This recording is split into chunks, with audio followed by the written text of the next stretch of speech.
thank you everyone for joining us for a very interesting, I think it's going to be a pretty interesting session on institutional crypto adoption. We have great folks from across many different sectors of the space. So we'll do like a round of introductions real quick. I'm Frank Chaparro. I'm the Director of News at The Block. Yeah. Richard? Yep, you got it. Hi, I'm Rich Widmann. I'm the Global Head of Strategy for Digital Assets at Google Cloud. Antony Lewis, crypto investing at Temasek. Hi, Terry Angelos, FinTech and Crypto at Visa. Hi, Christine Moy, currently doing nothing, but formerly Managing Director at JP Morgan, running blockchain, crypto, and the Metaverse.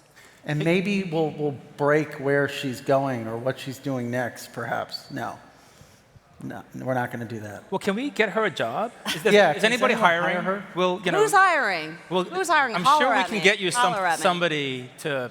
And this is all on the record, right? Yeah, exactly. It's all on the record, Okay, so institutional crypto adoption. It kind of sounds nebulous, but let's sort of, we were talking when we were getting lunch and preparing for this about how it's a meme that we're still early, but from an institutional perspective, I think that's true. I think if people look at the headlines, the frothy valuations, you know, Coinbase has 60 million customers. It doesn't seem that early, but Christine, from an institutional perspective, are we early? I think we're definitely early. You know, I think what's actually, I like the saying from a book, the future is here, it's just not evenly distributed. And so everybody who's in this room, everybody on this island that is focused on this topic this week, like you guys are all seeing how the future unfolds. It's actually just our present, right? And what I mean by that is, you know, by this point, we're operating in like second or third generation DeFi. You know, there's been broad adoption of NFTs, and now we're moving into even like non-transferable NFTs and digital identity. But the interesting thing is, while we're doing all of that and figuring out what's happening in what we think of as the present, financial institutions, regulated entities, for the most part, are back a few years, just trying to figure out how to do spot Bitcoin, as an example, right? You know, I think like it was news when Goldman Sachs was doing like a cash-settled derivative. And so I think you can see how wide the gap is between what regulated institutions are and what they think crypto is versus what we as the community, the builders, et cetera, that are actually getting our hands on. And I think that's really interesting. You know, obviously it opens up a ton of opportunities. You know, when you're like a few years ahead of everybody else, and especially the big money, then what does that actually mean? How do you basically capitalize on that? But certainly in the various conversations that I've had, and I've had a lot while I've been on garden leave, you know, there's a very wide spectrum of where TradFi is. You know, and I would say that barring just one or two very entrepreneurial and risk-taking entities, most of them are still just trying to figure out how can I set up taking in tokens, maybe, but I don't really want to take them yet. But I feel like I need to get ready. And I think that I've even had conversations where people are actually like, well, we're not even going to do tokens yet. And I'm like, all right, I know you think you don't want to do tokens, but it's going to come at you really fast, and it's going to take you a long time to figure it out, so you better start now. So that's been my advice to a lot of the TradFi institutions. But that's how early we are in this space from my perspective and from the conversations that I've been having. So what does it look like inside a large institution like Visa, right? Which is probably touching every single one of us. It's in our wallets. How do you go from zero to buying a CryptoPunk, for instance? Yeah, we actually did buy a CryptoPunk. So I think the first step, especially for a large institution, is what we just call being compatible with the ecosystem. So, you know, we have a chance to meet with a lot of people in the industry. We have over 70 partnerships with exchanges, and we ask them all the time, what should we be telling our banks? How should they work with crypto? And we were expecting, oh, they should have like stablecoin infrastructure and deal with tokens. And the answer was, just bank us. Just like your core product is to take our money and our fiat currency and securely hold it. And so at Visa, like the first thing we focused on is just on-ramps and off-ramps. You know, we have 3.6 billion cards out there. Can I use my card to buy crypto? Like, that's an on-ramp, spending a lot of time in that area. Off-ramps, you know, I have a crypto balance at Coinbase or FTX, both Visa clients. Can I link that crypto balance to my card so that when I get some USDC payout from Twitter or Stripe and it's in my FTX account, how do I buy dinner? Well, I just link my Visa to that crypto balance. So I think that's just the first step, is just being compatible with the existing ecosystem. From there, you get into things where you actually update the core. And so, you know, we can sort of chat more about that, but we're starting to replace part of our settlement layer with crypto. You know, so you can think of Visa as, what are we? We are a highly centralized layer 2 sitting on top of a pretty slow and buggy fiat layer 1. Right? You go tap your card in London to buy coffee, beautiful experience, instant authorization, the merchant knows they're going to get paid, and then 2 or 3 days later, settlement happens. And so one of the things that we did sort of beyond compatibility is you can settle with Visa in USDC. So that's an example of how you sort of, you know, start the path and then extend into your core products. It's funny, though, because the banks haven't really started with the core, which is just get me a checking account. You did a lot of work. Unless you have a super assertive blockchain crypto lead that is advocating for that internally and telling senior leadership that this is the future. Well, there's only so many Christine Moyes. Oh, thank you. Thank you. What about tokens, right? Because I think this is an interesting question. Terry, Antony, you have this initiative internally to get to 1 ETH. You don't have any tokens yet. That's the personal nickname for the project. So for the past, to your point on how long it takes, we've been exposed to crypto for coming up to 4 years now. But no tokens. The way financial exposure, the way we did that was we've invested into crypto venture funds, right? So we don't shitcoin directly, but through the funds. And then we started investing in direct investments. So FTX is one of our direct investments. Very proud to invest in FTX. Now, we know that we're going to have to hold tokens at some stage. So I've been preparing us to hold tokens. So I personally call it hold 1 ETH. Now we're, as an investment company, our balance sheet is somewhere near $300 billion. 1 ETH isn't going to do very much. But the point is, you've got to line up every single department in the whole institution to get ready. So the tax guys are saying, how do we structure this in a tax-efficient way? How do we pay tax on it? The accountants are saying, how do we account for this? And the structures are saying, what legal entities should we use? And the ops guys are saying, how do we stop it from a bad actor from kind of stealing it? How do we not get rugged? All of these kind of questions need to be asked. So for the last 6 months, we've been running internal project to hold 1 ETH effectively. To buy, hold, and sell. Not even stake yet, because then there's a few more questions around like tax and. No, but you got to start somewhere. You got to start somewhere. You know, so and you got to start somewhere that's not completely alarming and frightening, like you're going to burn the house down, right? Bite sizes. Yeah, exactly. Right. So the 1 ETH thing is definitely genius. Now, once we do that, then it's like, oh, we're missing out on like some percentage APR, 7 to 12% APR, and it's like, why aren't we staking? So then you get the guys back in the project and you're like, how do we do staking? It takes a while. It just takes a while for people to be educated, people to get comfortable, every single department to get comfortable. But once you flush the pipes, then once you can hold 1 ETH, you can hold like 10,000 ETH or however much you want. And then once you've selected your custodian, then that opens the doors to kind of any coins you want to buy, any NFTs. We can do apes and punks and dick butts and whatever, anything we want. But just getting that first ETH in place is really key. So as our FAANG representative, what does it look like inside of more of a technology company than a financial services firm? Well, I think the important thing when you asked if we're early is we measure whether or not we're early, not necessarily by how much capital we have, which I think Christine mentioned earlier, but really about the number of users, right? I mean, when we, at Google, frankly, we think about scale at the billion user level. And so, we're not at 1 billion users yet as an ecosystem.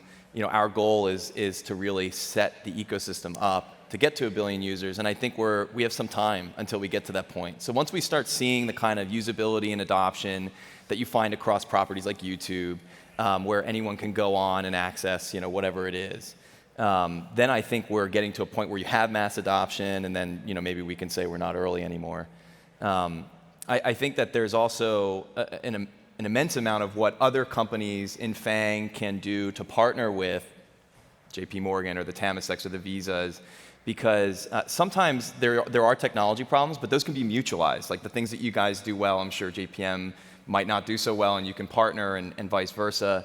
But we find that oftentimes by partnering, you find the champions inside these institutions, and then you can actually advocate directly with each other, not just internally, but also externally to the ecosystem. Yeah. What's so fascinating about this conversation is I get the sense that the roadblocks for crypto aren't necessarily crypto itself. It's not thinking of crypto as a scam or not viable. It's more of these small, little, almost administrative hurdles, simple things like just, how do you custody this, or which attorneys do I have to check with to make sure that, we can buy this CryptoPunk, for instance.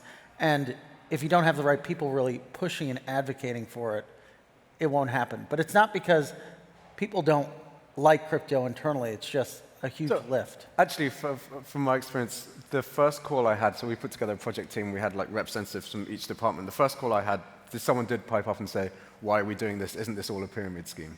So you're having to go from that kind of education all the way through to getting people comfortable, like how to buy, hold, stake, and dispose of the assets. It's a long journey. It is. Yeah, I mean, I guess what it is that, especially at a large institution, as you mentioned, it's a multi-stakeholder effort, right? You got to talk to legal, compliance, you need to have business sponsorship, obviously there's cybersecurity as well, but I mean, let's talk about business sponsorship.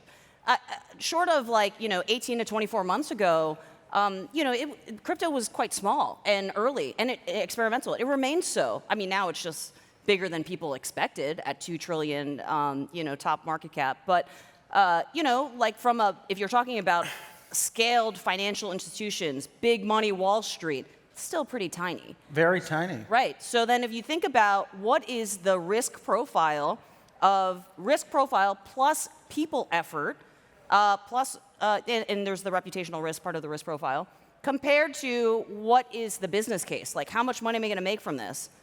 Probably, and you can't even put a number on that because people don't even really know what they're going to be doing in it. And so the downside risk and the investment is asymmetrically higher than what the gains would be. And so, typically at a large financial institution, if you want to do something big, you want to get investment, you need to show that business case or that investment case.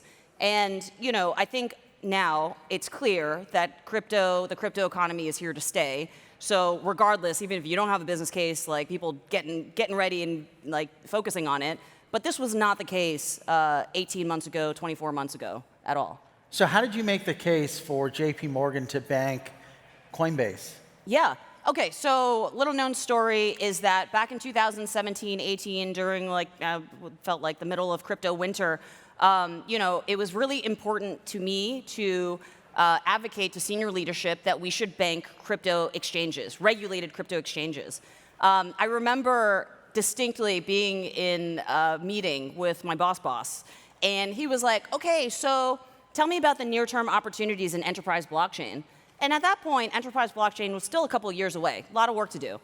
We did get there, and now we have $200 billion on an enterprise blockchain Ethereum variant through our intraday repo project. So we did get there. But at the time, we hadn't got there. But he was like, what are the near-term opportunities? And I was like, near-term opportunities? You want near-term? Why don't we just do US dollar banking of the fastest growing companies in the economy right now? And, let's just make sure we pick the regulated ones and figure this out. Fortunately, I had great senior leadership with an open mind, broad view of the future and, ownership in the company, and was like, okay, let's check it out. And, spoke to our head of global financial crimes and compliance, like, hey, do you want to look at this, or can you look at this? And fortunately, he also was an amazing, visionary, open-minded person, growth mindset person, and was like, all right, let's kick the tires on it. It took a really long time. It took, I would say, over a year to, finish the process and get end-to-end. And it actually didn't even get announced until 2020 in the Wall Street Journal. But finally, we got, a large global financial institution was banking a crypto company. We ended up banking Coinbase to Gemini to start. There have been a couple others that have been in the pipeline that we've put through since I've left. But yeah, I mean, that was kind of like the origin story of that. There was a ton more there and a lot of drama behind the scenes. Can't share it all. Maybe we'll keep it for the book. But you know, it wasn't as easy as that. It wasn't as easy as that, but that was the start. That was the trigger. But there was like 100 meetings, 100,000 meetings thereafter. I bet there were quite a few meetings. Okay, what about decentralization? Like, I want to get Terry's perspective on this. You mentioned you started with the core. You kind of are slowly working yourself out of the core. When you look at DeFi, decentralized finance, how does Visa approach that space? Yeah, I mean, I think this debate of centralized versus decentralized is way too binary, in our view. There are parts of our world that we want centralized, and there are parts of our world that we want decentralized. And so we think about what are the parts that people want centralized. One of those might be consumer payments. Well, why? Because maybe I want to buy a pair of shoes and then return it, or have the ability to call an intermediary to refund that purchase. Like, consumers should decide what parts of that transaction they want to be centralized or decentralized. So if you think about, you know, the way that we've approached crypto at Visa, we tend to be, our consumer transactions tend to be on our network, centralized under the rules that we have, but we're very open to being a network of network in terms of the way the money moves. And so, you know, where does DeFi come in? DeFi tends to be a function that our endpoint clients would do. So, I mean, Visa doesn't hold funds directly. Our clients will hold those. You know, we have clients like, you know, BlockFi and others who they are the folks who are experimenting with those types of decentralized services. Our role is, okay, now you want to take the proceeds of that and you want to buy something, link it to this payment credential, and then make a payment. So that's kind of where we focus. Could I use my Visa card to buy tokens on a DEX at some point? So right now, it has to be with a regulated exchange. And so you can buy it from Coinbase, you can buy it from FTX. They will gladly charge your debit or credit card to buy some tokens. On a DEX, it's a bit different. And mostly, you're just limited by what are the rules of fiat money exchange in a decentralized world. I think one ask that we have would be to have more clarity from regulators. So, you know, one of the big questions out there is how do you take a more traditional product and connect it to a crypto product? Like, one of the things that we talk about is, you know, what's happening with you know, DAOs. You've got billions of dollars sitting in these treasuries, and now when you want to pay an AWS bill because your DAO like has to pay Amazon, like someone in that DAO has to like take their credit card and like, you know, use that to pay Amazon and then get a refund back in your native currency. Like, why not just issue a payment credential against a stable coin in that DAO? And the only limiting factor is like, well, what is the entity? Like, what is a DAO? And in fact, the folks at A16Z have got a very good framework now for what a DAO is. Like, what's the legal entity? And if we have a legally defined entity, we can then have an issuer you know, approve a transaction against those funds. So that's like a really good example of a purely native like protocol like Uniswap, got billions of dollars sitting in their treasury, and just link it to the traditional world. That's a role that we. So as long as you have someone within the DAO that is a sort of regulated entity to an extent, they can engage with Visa. Correct. I think you meant to say Google Cloud instead of AWS, but there we go. That's but true, I think there's actually. also Well, right. listen, That's you right. got What's to make the business case for them right now on stage. Although Yeah, I'd be curious when Google and others may accept a token directly. So well, that's something that we think when we talk about sort of are we early. There are not a lot of cloud providers, there are really no cloud providers who offer that as a service, and so you have large swaths of this ecosystem that are.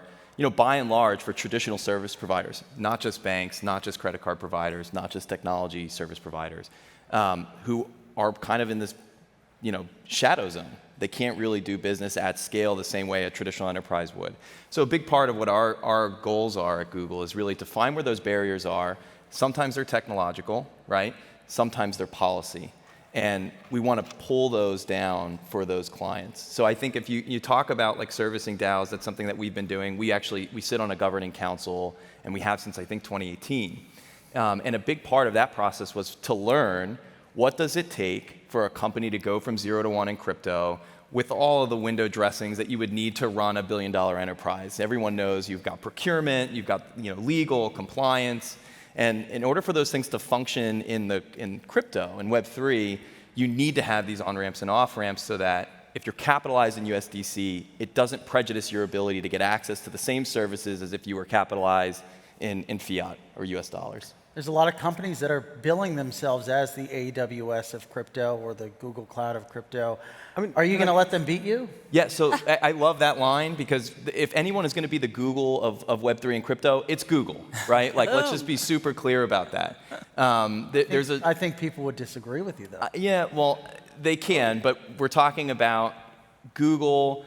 We have 9 properties, 1 billion users each. And frankly, our role in this ecosystem, it's really analogous to like when you heard about the best websites in the .com boom. Like, Google does not have like a very sexy website. In fact, it lacked all the things that things like pets.com and some of the earlier websites that were very popular had. You couldn't play Flash games on it. You couldn't really do anything. But what it did was it created an on-ramp. You talked about unequal access at the beginning of this. It created an on-ramp to distribute the benefits of the internet to as many people as possible. You didn't have to know the IP address. You didn't need to memorize the URL. You could go to Google and find good content. It wasn't because we built the best website. We built the best protocol to find the best website. And I think that's a role that we can play in this space. And I don't really see anyone else doing that yet. So there are opportunities to organize data. I mean, I think when I hear companies say that, they're talking about node hosting, which is just a VM container, and that's exciting. But there's really a data angle to this that's not been explored. And then there's also the on-ramps of user ease and abstraction away of the blockchain that I haven't really heard anyone talk about. I mean, just to riff a little bit, like this is totally not institutional adoption at all, but in the future, you would need a search engine, assuming like a very multi-chain world or a very multi-metaverse world. You would need like one place to try to get to them all. I mean, you could operate without, but it would be kind of not a great It'd be miserable, experience. right? It'd be I'm not saying Google will do that. I'm just saying, like, in general, that concept. Just one portal to get across all the different metaverses. Yeah. Yeah, or to find your way around them, even if you're not actively participating. Just to understand, like, is this the metaverse I want to go to? Like, what's happening here? I was kind of thinking about it as like, like a TV guide. Like I'm going to the sports channel, I'm going to the yoga channel, or I'm like going to go to the news channel, but it said it's like a 3D metaverse world, but yeah. I'm not sure how or more immersive internet. How do you think of the metaverse? Oh, me? Yeah. Gosh, we didn't talk about this over lunch. I'm sorry, I think the world is confused between two things, actually. We've been sold metaverse being like some sort of 3D high-fidelity experience where you put on glasses and it's very Ready Player One. We're already kind of close to that in many video games, but I do not consider, so if you had like Fortnite in VR, I do not consider that very metaversey because it resets every game. Every 20 minutes you start again from scratch and you're alive again.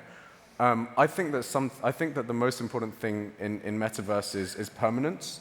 So when things happen, they happen for good. You can't hit rewind, you can't hit like reload. Okay, so things like Fortnite, definitely not metaversey. No matter how immersive and 3D they become, things have to matter. So games like EVE Online, where if you lose a spaceship, you lose your spaceship. You can't go back in time. That's much more metaversey. Provenance. That will be driven by blockchains, because the blockchains will be able to track what's happened and when. You can't really rewind a blockchain. Except that wouldn't be that as fun. That'd just be like real life, You say real life's not fun? I mean, no, real life is fun. Especially my crypto real life is Speaking fun. at Salt, that's pretty fun. Yeah, real life is fun. I don't know what I'm talking about. Yeah, that would be too much fun. Okay, let's go back to institutional adoption. I'm sure a lot of investors look at these valuations and think that it's pretty crazy. How do you approach now? You're investing in companies directly, and they want, they're raising at 100 million seed rounds. It's pretty crazy. It's pretty crazy. I'd agree with that. So how crazy is it? So things will go up and down. I've been in the industry for a number of years. You see cycles. You have to get in, right? You have to get in so you can follow on. The great thing about Temasek as a permanent capital vehicle, you can think of it, we don't have investors that we don't have to dump coins at the end of the fund life and return capital to investors. We have the most diamond hands in the world. Right? We can hold and continue to invest through cycles. Right, it's awesome to take money from that kind of investor. Because all the funds, after 7 years, they're going to have to dump, right? So that they can, and we've seen this play out. So they're going to have to sell. They're your friends for like a short period of time, typically that 2-week period where they're all trying to get an allocation, they're your best buddy. Then they don't do anything for a while, and then they dump your coins because they've got to return money to investors. This is the secret that they don't want you to know. So we don't have to do that. Well, that's good. Well, I mean, when you look at the amount that's been raised by some of the largest funds in the space, it's hard not to think that creates some floor, right? I mean, if you're sitting on $1 billion or $2 billion, you got to do something with it at some point, at least over the next few years, if you're a Paradigm or an A16Z. So that creates some sustainability for the market, I think. What do you think? Christine, maybe. What do I think? Are we in a bear market right now? I think we're just kind of in a middling sideways market.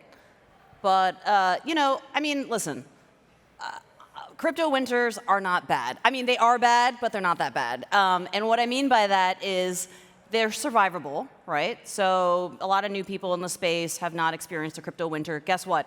It's an incredible learning experience. And then from an investor perspective, it's an incredible time to invest in companies that will become the biggest in the space if they survive. And that's what we saw in the most recent cycle of crypto winter, right? Like, essentially, I mean, it was so bad that at some point, like, people were like, okay, so this whole blockchain crypto thing, this is done, right? Like, you need a job, like, come to fintech. And I was It like, was scary. I was like, I think I'm gonna keep going. I don't know why. Yeah, it seems like it's done, but I'm going. And there were a lot of people like that. And those are the people that are running the biggest companies and the DeFi protocols and NFT projects that we have today. And so, my perspective as a seasoned old person in the space is that, hey, listen, you just take it as it comes. Like, if it's high, we enjoying it. We doing like a crypto conference a week. Everywhere, all over the world. And when it's not high, then we're going to be building, and we're going to survive, and then we're going to just get back to the parties like later when the cycle comes back. And the cycle comes back bigger. Because we are still early. I mean, let's talk about how many crypto users there are. I think like the estimated number in the US is like, what, 60 million? And in the world, or was that the number? Tiny. What was the number? Yeah, it's about between 1 and 300 million are the best kind of estimates. But I mean, I think this point here, I mean, pricing is the worst way to measure crypto adoption. The price of tokens is just, it's some speculative forward-looking view, and yes, it's a market.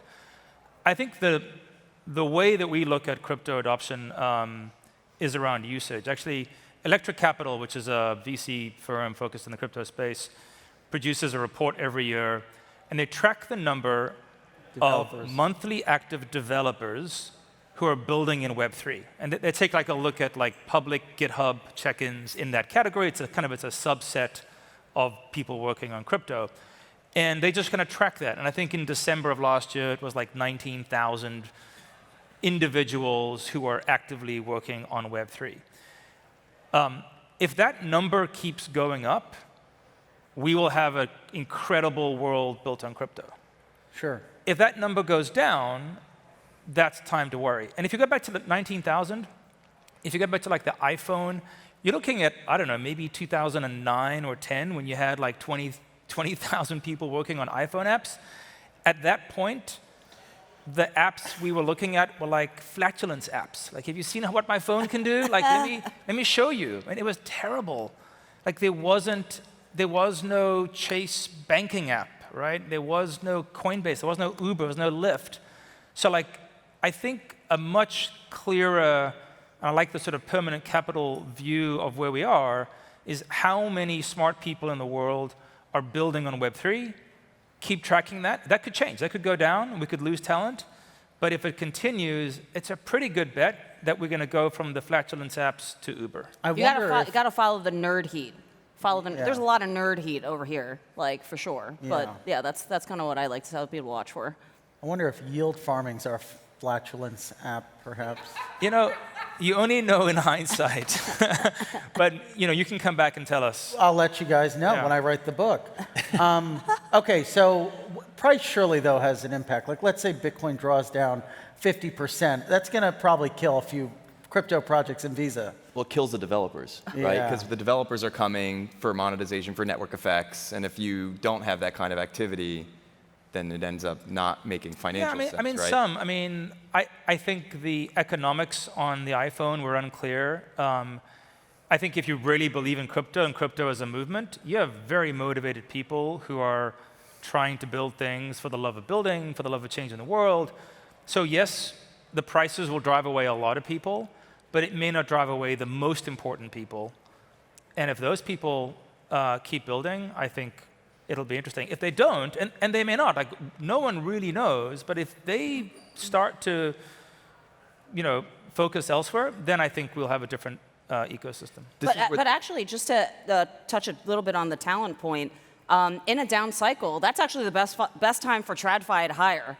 I remember like the last down cycle, we were like, oh my God, like we got to get all the blockchain engineers because we were like obviously very all in on the technology and the future of it. And we were like, this is the time to invest. Like when everyone else is scared, like when these small companies are falling apart, this is like when we can actually access really well the best talent, right? Like it's a very competitive market right now when everyone wants to start their own project or start their own fund, and in that case, it's actually quite difficult for TradFi to recruit.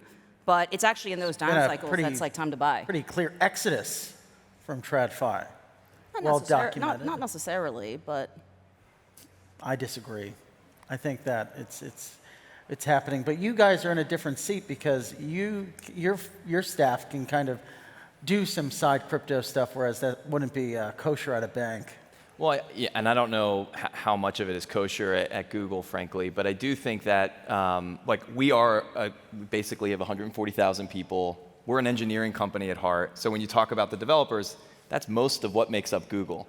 And so these people have their day jobs, but naturally we find them gravitating towards the same way, crypto the same way that I think a lot of us did, which is you're doing some day job, then you learn about Ethereum, then you learn about yield farming, you learn about DeFi, you learn about NFTs, and you do these things in nights and weekends and evenings. And so I think the great thing about that, at least just sort of that culture of learning that we've had at Google probably since it was founded, is that there is a bedrock of talent for us there to tap into. Developers who build on nights and weekends when we want to say, okay, let's get involved. Let's think about building a data indexing product that could help people navigate a multi-chain world. We don't necessarily have to look outside the company, although we can. We have a lot of talent and passion internally that we can leverage. Oh, and by the way, Frank, I do agree with you. Yes, there is an exodus of talent. I was just speaking from my own perspective because I'm TradFi for life.